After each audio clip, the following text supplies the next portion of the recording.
En contrebas du boulevard des Pyrénées à Pau, l'emblématique bâtiment de la Cernam s'apprête à faire sa mue.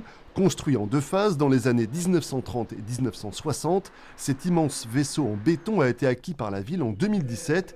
Des travaux d'étanchéité vont bientôt débuter sur les 3500 m² de la structure.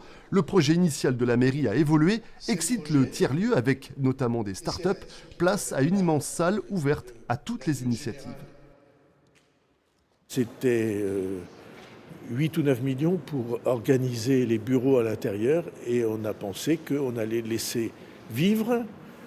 Pour l'instant, c'est de l'argent qu'on économise. Vous savez bien qu'on traverse un moment de crise.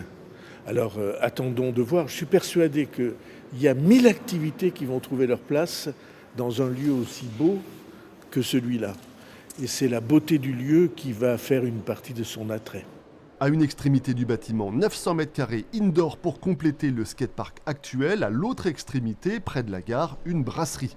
Le projet a également évolué au niveau de l'aspect extérieur, notamment de la couleur de la couverture du bâtiment. On a fait une travée de prototype. On a vu que c'était une teinte qui prenait assez facilement la poussière. Voilà. Et donc on a réajusté la teinte il y a à peu près 1 an, plutôt gris anthracite. Historiquement, en fait, les toitures à Pau sont souvent en ardoise. Donc on se rapprochait vraiment de cette lecture-là, quoi. Les travaux de 8,6 millions d'euros devraient durer 1 an avant la mise à disposition de l'immense salle et du skatepark intérieur. La brasserie, elle, est plutôt envisagée pour 2028.